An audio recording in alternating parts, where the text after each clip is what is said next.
Bab 4. Jangan lupa like dan subscribe, agar kami makin semangat upload lebih banyak.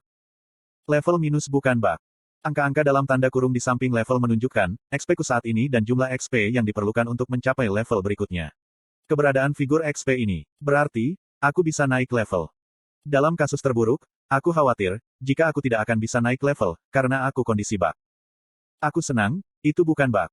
Aku masih merasa kesal. Pikirkan tentang hal ini, levelku awalnya lebih dari 70. Tapi sekarang, aku lebih rendah daripada player baru, yang baru saja membuat karakter mereka. Aku harus menanggung ini. Aku menguatkan diri. Mungkin butuh waktu, tapi aku bisa menaikkan level lagi. Alasan untuk berpikir positif. Ini adalah karena, kualitas kelas dan titelku. Aku tidak tahu apa-apa, tentang pembuatan item. Jadi, aku tidak bisa mengomentari kemungkinan tentang menambahkan opsi tambahan. Tapi, itu masih bagus untuk dimiliki. Peluang peningkatan stats akan meningkat. Di Satisfy, item dapat ditingkatkan hingga plus 10. Namun, harga bahan yang dibutuhkan untuk peningkatan item, itu mahal. Selain itu, semakin tinggi jumlah perangkat tambahan dan peringkat item, maka, semakin rendah kemungkinan peningkatan item yang berhasil. Selain itu, jika perangkat tambahan berhasil, nilai perangkat tambahan akan menjadi plus 1. Namun, jika gagal, itu akan menjadi minus 3. Harga untuk item dengan peningkatan plus 6, akan naik secara eksponensial. Aku tidak tahu, seberapa besar kemungkinan telah meningkat. Tapi, tidak bisakah aku merasakan harapan, untuk mendapatkan sejumlah besar uang?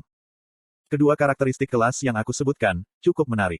Namun, minatku yang lebih besar adalah, jika semua barang bisa dipakai tanpa syarat. Ini adalah prestasi yang tidak masuk akal. Bergantung pada penalti yang diterapkan, atribut ini dapat mengganggu keseimbangan permainan. Apakah ini bukan atribut kelas penipuan? Sebagian besar item peralatan di Satisfy, memiliki kondisi penggunaan yang menyertainya. Jika kondisinya tidak terpenuhi, item tersebut tidak bisa dikenakan. Karena alasan itu, setiap level memiliki keterbatasan yang kuat. Tapi itu tidak berlaku bagiku, karena sifat kelasku. Sungguh. Aku membuka inventarisku. Great Sword Mammon. Peringkat, Epic.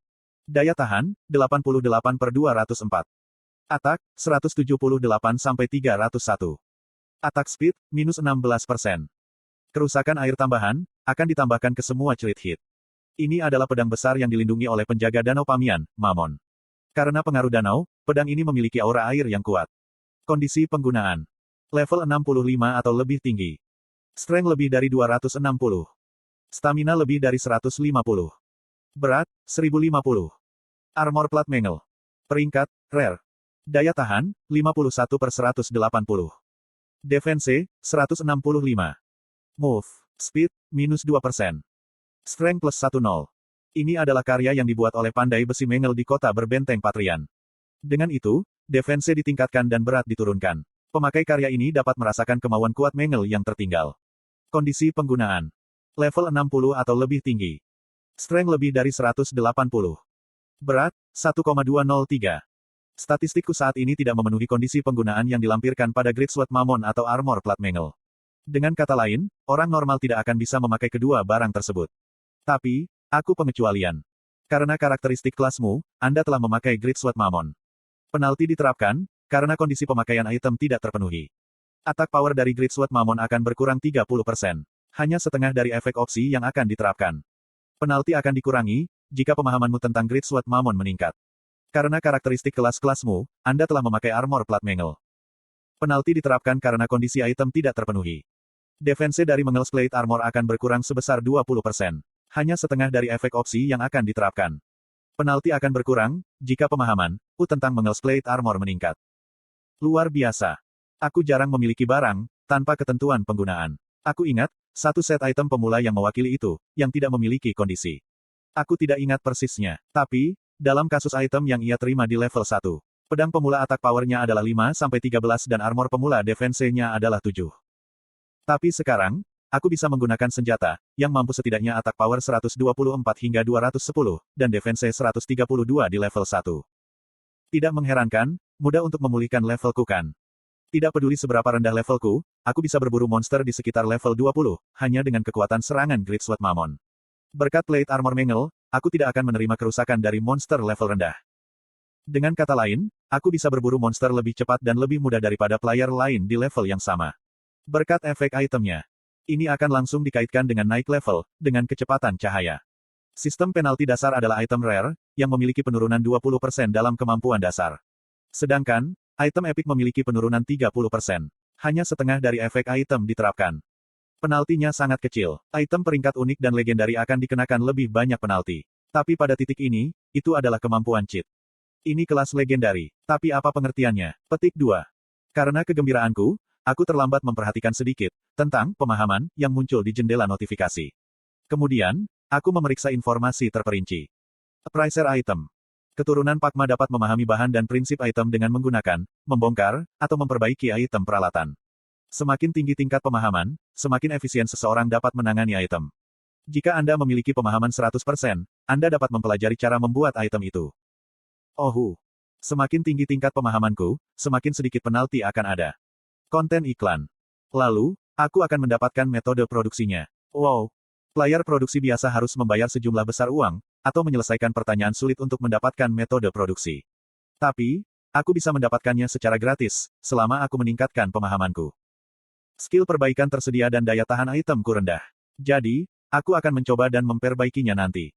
Lalu, aku melihat atribut titel. Dalam pertempuran, satu-satunya hal yang player harus paling waspadai adalah status abnormal. Karena, kemampuannya untuk sering membalik keadaan pertempuran.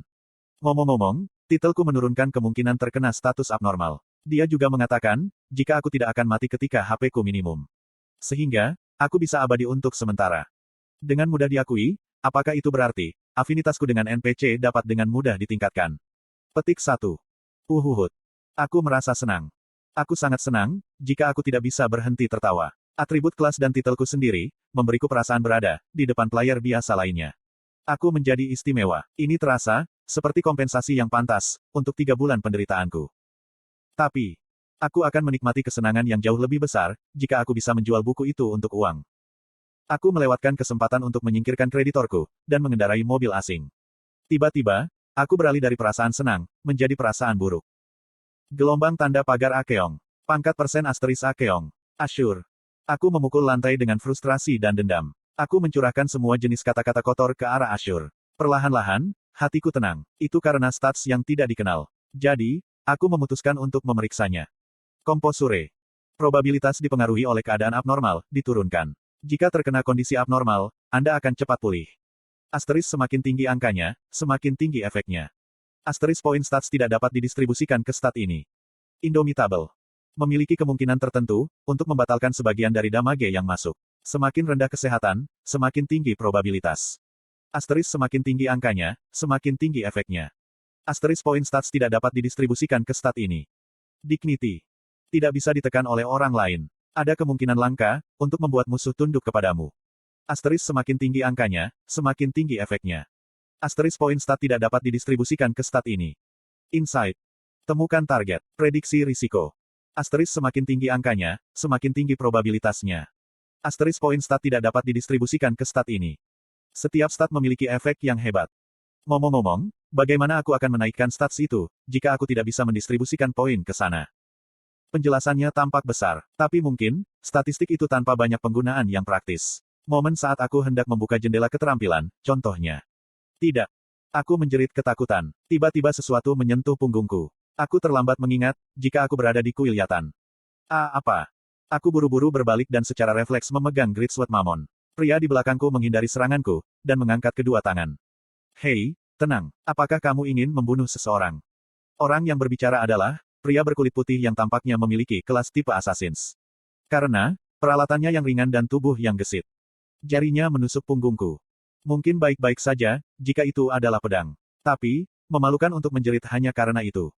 Apa itu? Pria itu mengangkat bahu. Itu suram. Tidakkah seharusnya kamu meminta maaf, setelah mencoba membunuh seseorang? Senyumnya tampak seperti seringai. Aku tidak menyukai tipe orang ini. Orang ini berbicara dengan tidak sopan, di pertemuan pertama kami. Tentu saja, pria itu terlihat lebih tua dariku. Pada pandangan pertama, dia tampak berusia pertengahan 30-an. Namun, pengalaman 1 tahunku, sudah cukup untuk memberi tahuku. Bagaimana penampilan yang menipu. Aku pernah memanggil seseorang, saudara, hanya untuk mengetahui, jika mereka 7 tahun lebih tua dariku. Bajingan ini, dia tampak seperti berusia 30-an. Tapi, batuk. Tinjuku gemetar, dan aku hampir tidak bisa menenangkan diri, ketika aku mengingat masa lalu yang memalukan. Aku minta maaf tentang itu. Tapi, bukankah kamu harus minta maaf, karena menyentuhku tanpa pemberitahuan dan mengejutkanku? Pria itu tertawa dan meminta jabat tangan. Anak muda, aku memanggilmu. Namun, kamu begitu asyik berpikir. Jadi, kamu tidak mendengarkanku. Itu sebabnya, aku menyentuhmu. Maafkan aku. Aku menolak untuk berjabat tangan dengan pria itu. Jadi, mengapa kamu memanggilku? Pria itu menggaruk kepalanya dan mengangkat bahu. Seperti yang kamu tahu, kuil Yatan dipenuhi dengan energi jahat. Orang-orang biasa akan menjadi takut, jika mereka tinggal di sini sebentar. Tapi, aku mengamatimu, dan kamu baik-baik saja, meskipun semua waktu telah berlalu. Selain itu, kamu bahkan dapat mengelola untuk tertawa sendirian. Bukankah kamu benar-benar memiliki kemampuan hebat? Mungkin ini. Ketika aku punya firasat, aku memeriksa nama di atas kepala pria itu. Mata pria itu bersinar. Namaku Doran. Aku adalah bayangan, yang diam-diam melindungi Earl Steim. 1 atau 2 hari setelah aku pergi berlibur, anak perempuan Earl yang terhormat diculik. Aku melacaknya dan mengetahui, jika dia terjebak di ruang bawah tanah kuil ini. Tidakkah kamu akan meminjamkanku kekuatanmu? Aku akan memberimu hadiah, untuk permintaan tersebut. Bukan, aku. Aku pikir, pria itu adalah player. Tapi, dia sebenarnya adalah NPC. Karena kecerdasan buatan yang sempurna, perbedaan antara player dan NPC adalah ambigu. Dan kesalahan ini, kadang terjadi. Nama di atas kepalanya berwarna hijau, melambangkan NPC. Lalu, muncul jendela notifikasi tentang sebuah quest. Selamatkan putri tertua dari Earl. Kesulitan, S. Irene, satu-satunya anak perempuan Earl Steim, adalah gadis yang cantik dan polos. Para tetua Yatan telah menculik Irene, untuk mengorbankannya demi darah perawannya. Clear conditions. Menyelamatkan Irene dalam waktu 1 jam, setelah menerima quest. Hadiah. 3.000 gold, probabilitas rendah untuk menjadi menantu Earl itu. Asteris menantu Earl, stat bangsawan akan terbuka, semua statistik plus 20. Anda akan diperlakukan sebagai Viscount, setelah menikahi putri terhormat Sang Earl. Kekuasaan dan kehormatan akan meningkat. Anda dapat maju ke lingkaran sosial para bangsawan. Anda akan menerima gaji bulanan. Ini bisa menjadi jalan pintas, untuk menjadi pejabat tinggi atau penguasa. Kegagalan quest, level -2. Apakah Anda ingin menerima quest? Ini gila.